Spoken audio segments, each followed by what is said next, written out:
اور نہ ہی ان کا چہرہ دیکھا۔ بار بار عمران خان صاحب کہتے رہے کیونکہ انہیں شوق ہے کتابیں پڑھنے کا، تو انہیں کتابیں فراہم نہ کی گئیں اور انہوں نے درجنوں مرتبہ اس بات کی شکایت کی۔ ورزش کا سامان بھی عمران خان صاحب کو ترسا کر دیا گیا۔ ان کے گھر کا کھانا انہیں نہیں ملتا عمران خان صاحب کو۔ ان کی ملاقاتیں پارٹی لیڈر سے بند ہیں، ورکرز کے ساتھ عمران خان صاحب کی ملاقاتیں بند ہیں، وکلاء کے ساتھ عمران خان صاحب کی ملاقاتیں بند ہیں، عمران خان صاحب کی فیملی کے ساتھ ان کی ملاقاتیں بند ہیں، حتیٰ کہ جو عمران خان صاحب کے ذاتی معالجین ہیں ان تک کے ساتھ عمران خان صاحب کی ملاقاتیں بند ہیں۔ اپنے بچوں کے ساتھ جو ٹیلی فون کرنے کی ان کو سہولت میسر ہونی چاہیے بطور قیدی، وہ سہولت بھی کئی مہینوں کے انتظار کے بعد انہیں ملتی ہے، اور گزشتہ کئی مہینوں سے عمران خان صاحب کی اپنے بچوں سے بھی بات نہیں کروائی گئی۔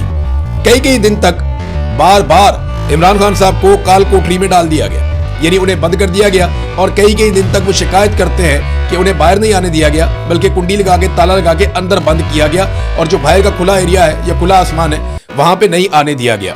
بجلی کی بندش کی بھی انہوں نے شکایت کی کہ یہاں پہ بجلی بند کر دی گئی، اور حشرات نے بہت زیادہ عمران خان صاحب کو تنگ کیا۔ یہ سارے ٹیکٹس ہوتے ہیں۔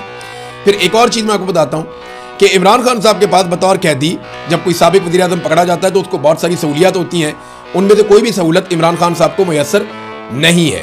جیل میں موجود بہت سارے قیدی بہت اچھے حالات میں رہ رہے ہیں، لیکن عمران خان صاحب کو بدترین حالات میں رکھا گیا ہے سابق وزیر اعظم ہونے کے باوجود۔ نہ ان کے پاس اے سی ہے اور نہ ہی ان کے پاس فریج ہے، بلکہ بار بار عمران خان صاحب کا ٹی وی اور اخبار، یہ دونوں سہولتیں بھی چھین لی جاتی ہیں۔ یہ سب کچھ بطور قیدی عمران خان صاحب کو تکلیف دینے کے لیے کیا گیا۔ اور بھی بہت سارا کچھ ہے۔ ابھی عمران خان صاحب کی آنکھ کا پرابلم آ گیا، بڑا شدید قسم کا۔ عمران خان صاحب کی صحت بگڑی ہے، یہ بھی چیزیں رپورٹ ہو رہی ہیں، اور ان کی آنکھ کا ایشو تو یہاں تک آ گیا کہ 15% ان کی آنکھ کی بینائی باقی رہ گئی تھی آخری رپورٹیں آنے تک۔ اس کے بعد سے لے کر اب تک ہمارے پاس آزاد ذرائع سے کوئی انفارمیشن نہیں ہے۔ سیاسی نقصان عمران خان صاحب کو کس طرح کا پہنچایا گیا یہ بھی آپ دیکھ لیجئے۔ عمران خان صاحب کی پارٹی توڑ دی گئی، جبری گمشدگیاں کی گئی ان کی پارٹی کے لوگوں کی، اور یہ سیاسی لوگ تھے تو فوج نے اٹھا کے ان کے بندے غائب کرنا شروع کر دیے ایجنسیوں نے۔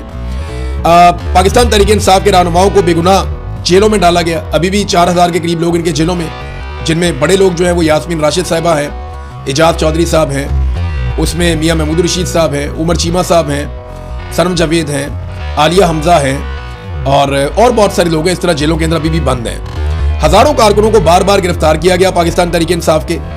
کئی کارکنوں کی الگ الگ واقعات میں شہادتیں بھی ہوئی ہیں، یعنی 9 مئی کے واقعات ہیں، 26 نومبر کے واقعات ہیں، اس کے علاوہ دیگر واقعات میں پاکستان تحریک انصاف کے کارکنان کو قتل کیا گیا ہے۔ انتخابی نشان پاکستان تحریک انصاف کا چھین لیا گیا، اور یہ کارنامہ قاضی فائز عیسیٰ کے ذریعے کروایا گیا۔ پھر بعد میں پورا کا پورا الیکشن ہی چھین لیا گیا۔ پاکستان تحریک انصاف 2/3 اکثریت کے ساتھ کامیاب ہوئی، لیکن پورا الیکشن پاکستان تحریک انصاف سے چھین لیا گیا۔ مخصوص نشستیں جو پاکستان تحریک انصاف کی تھی وہ چھین کر باقی جماعتوں میں بانٹ دی گئی۔ پارٹی کا جھنڈا اور تصاویر تک اٹھانے کی اجازت نہیں دی گئی۔ یہ وہ چیزیں جو سیاسی طور پہ ڈیمیج کرنے کے لیے عمران خان صاحب کے خلاف کی گئی۔ اور پھر جو بندہ عمران خان صاحب کا کھڑا ہوتا تھا اس کی قومی اسمبلی کی، سینٹ کی یا صوبائی اسمبلی کی نشست کینسل کر دی جاتی تھی مقدمات بنا کر، اور پھر اس کی جگہ پہ دوسری پارٹی کے بندے کو لایا جاتا تھا۔ یہ سب کچھ کیا گیا۔ یہ کرنا کیوں پڑا؟ یہ ایک بڑا سوال ہے نا۔ دیکھیں، یہ سب کچھ اس لیے کرنا پڑا کہ پاکستان کی ملٹری اسٹیبلشمنٹ کے اندازے غلط ثابت ہو گئے۔ جب جنرل باجوہ نے عمران خان صاحب کو نکالا تو اس وقت کے فوجی جرنیل، ISI کے آفیسرز اور باقی تمام لوگ یہ کہتے تھے کہ یہ 1-2 ہفتے کی بات ہے، لوگ تھوڑا روئیں گے پیٹیں گے اور پھر بھول جائیں گے۔ لیکن عمران خان صاحب نے اور پاکستان تحریک انصاف نے اور پاکستانیوں نے پاکستان کی ملٹری اسٹیبلشمنٹ کو مصیبت ڈال دی۔ پھر عاصم منیر صاحب آ گئے۔ اب جب عمران خان صاحب کو گرفتار کیا اور اس کے بعد اتنا سارا ظلم عمران خان صاحب پہ ہوا تو یہ کیوں کرنا پڑا؟ انہیں اس بات کا اندازہ تھا، یا انہیں ایسا لگتا تھا، ان کی اسیسمنٹ تھی کہ 1 ہفتے میں یا 2 ہفتے میں عمران خان صاحب کو توڑ لیا جائے گا۔ پھر روتے ہوئے عمران خان صاحب ایک پریس کانفرنس کریں گے اور وہ یہ کہیں گے جناب میں معافی چاہتا ہوں پوری قوم سے، میں معافی چاہتا ہوں پاکستان کی فوج سے، پاک فوج زندہ باد، عاصم منیر زندہ باد۔ تو اس قسم کے نعرے انہیں لگتا تھا کہ جناب عمران خان صاحب لگائیں گے، اور یہ دعوے کیے گئے تھے باقاعدہ کہ عمران خان صاحب نشے کے عادی ہیں، جناب جب ان کو نشہ نہیں ملے گا تو یہ کریں گے تو وہ کریں گے، ایسا ہو جائے گا۔ یہ سب دعوے پاکستان کی فوج اور ان کے آفیسرز کر رہے تھے، اپنے سیاستدانوں کے ذریعے کروا بھی رہے تھے، لیکن یہ اندازے غلط ثابت ہوئے۔ جو لوگ عمران خان کو توڑنا چاہتے تھے وہ ظالم سیاسی جرنیل، عمران خان صاحب نے ان کا غرور ہی توڑ دیا۔ عمران خان نے یہ مت توڑ دی کہ کوئی ان سے لڑ نہیں سکتا۔ وہ لڑا اور اس نے فوج کے سیاسی کردار کی پاکستان میں پہلی مرتبہ دھجیاں اڑا دی۔ جو کام پاکستان کی تاریخ میں کوئی نہیں کر پایا وہ کام عمران خان نے کر کے دکھایا. عمران خان نے ظالموں کی مت توڑ دی. اور اب تو کبھی کبھی عمران خان کے مخالفین پہ ترس بھی آتا ہے جو عمران خان صاحب نے جیل سے بیٹھ کر ان کے ساتھ کر دیا. اب یہ سارا کچھ کرنے سے حاصل کیا ہوا؟ یہ دیکھا مقصد تو یہ تھا نا عمران خان کو توڑنا ہے. عمران خان نے الٹا ان کو توڑ دیا. اب مقصد تو حاصل ہوا نہیں, الٹا جو پاکستان کا نقصان ہوا عمران خان صاحب کو 3 سال تک جیل میں رکھنے سے, وہ ذرا آپ سن لیجئے. سیاسی عدم استحکام پیدا ہوا, پاکستان نارمل ہو ہی نہیں سکا, معاشرے میں نفرت اور بے چینی میں بہت زیادہ اضافہ ہو گیا, فوج اور عوام کے بیچ میں ایک خلیج جو ہے وہ گہری ہوتی چلی گئی, سیاستدانوں کی سیاست تباہ ہو گئی. یعنی نواز شریف کو لے لیں, زرداری کو لے لیں, فضل الرحمان کو لے لیں, ANP کو لے لیں, سب ایک دوسرے کو گالیاں دیتے ہیں. اب سارے چڑچڑے ہوئے ہوئے ہیں, سب کی سیاست تباہ ہو گئی, سب کی سیاست ختم ہو گئی, عوام اب کسی کی بات ہی نہیں سنتی. یہ ان سب کے ساتھ ہوا, فوج کے ساتھ بھی ہوا کیونکہ جرنیل یہ حرکتیں کر رہے تھے, اور سیاسی جماعتوں کے ساتھ یہ ہوا کیونکہ ان کے قائدین ساتھ ملے ہوئے تھے. ملکی معیشت کا بھٹا بیٹھ گیا پوری طرح سے, دہشت گردی میں پاکستان میں کئی گنا اضافہ ہو گیا, عوامی امنگوں کے خلاف فورن پالیسی انہوں نے بنانی شروع کر دی. یعنی اب پاکستان میں لوگ بات نہیں مان رہے تو بڑے بڑے آقاؤں کو خوش رکھنا پڑا کہ عمران خان کو جیل میں رکھنا ہے, تو امریکہ کو, یورپ کو, باقی ممالک کو, عرب ممالک کو جو کہتے ہیں ویسے ہی ان کی بات مانو. سرمایہ کاری پاکستان میں لگ بھگ ختم ہو گئی, ملٹی نیشنل کمپنیاں پاکستان میں درجنوں کی تعداد میں بھاگ گئی, مہنگائی میں کئی گنا اضافہ ہو گیا, غربت اور بے روزگاری میں اضافہ ہو گیا, عوامی منصوبے جتنے بھی تھے بڑے بڑے وہ سارے کے سارے بند ہو گئے. پاکستان سے بڑے پیمانے پہ نوجوان ملک چھوڑ کر بھاگنے لگے, اور اتنا بڑا برین ڈرین پاکستان سے تاریخ میں کبھی نہیں ہوا جتنا بڑا ان 4 سالوں کے اندر ہوا.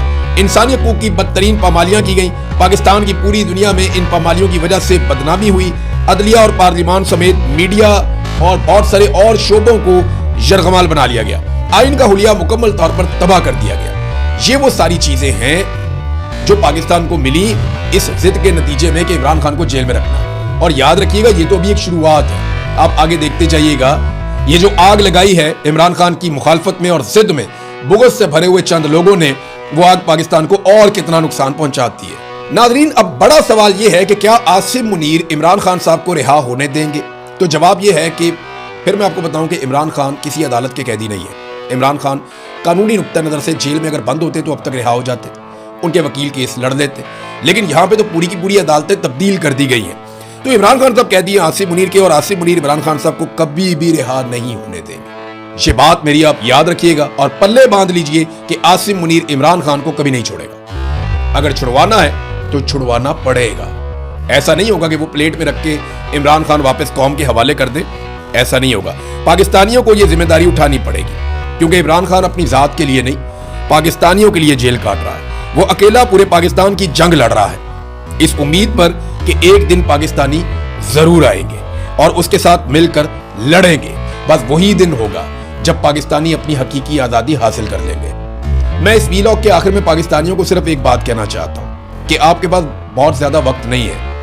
کل پچھتانے سے بہتر ہے کہ آج نکلو, اپنے حق کے لیے لڑو, جمہوریت اور انسانی حقوق کے لیے, اپنی اور اپنے بچوں کی آزادی کے لیے ایک ساتھ مل کر لڑو, ورنہ باری باری سب کی باری. وہ اکیلا شخص ملک میں مسلط مافیا سے اکیلا لڑنے کا وعدہ پورا کر رہا. عمران خان نے کہا تھا کہ میں اگر اکیلا بھی رہ گیا تو میں ان سے لڑوں گا, میں اپنے خون کے آخری قطرے اور اپنی آخری سانس تک ان سے لڑوں گا. اور عمران خان لڑا ہے, اور کیا خوب لڑا ہے, پورے جی جان سے لڑا ہے. یاد رکھیے گا وہ اکیلا لڑ تو سکتا ہے مگر اکیلا جیت نہیں سکتا. جیتنے کے لیے سب کو لڑنا ہوگا. اب تک کے لیے اتنا ہی, اپنا خیال رکھیے گا. اللہ حافظ.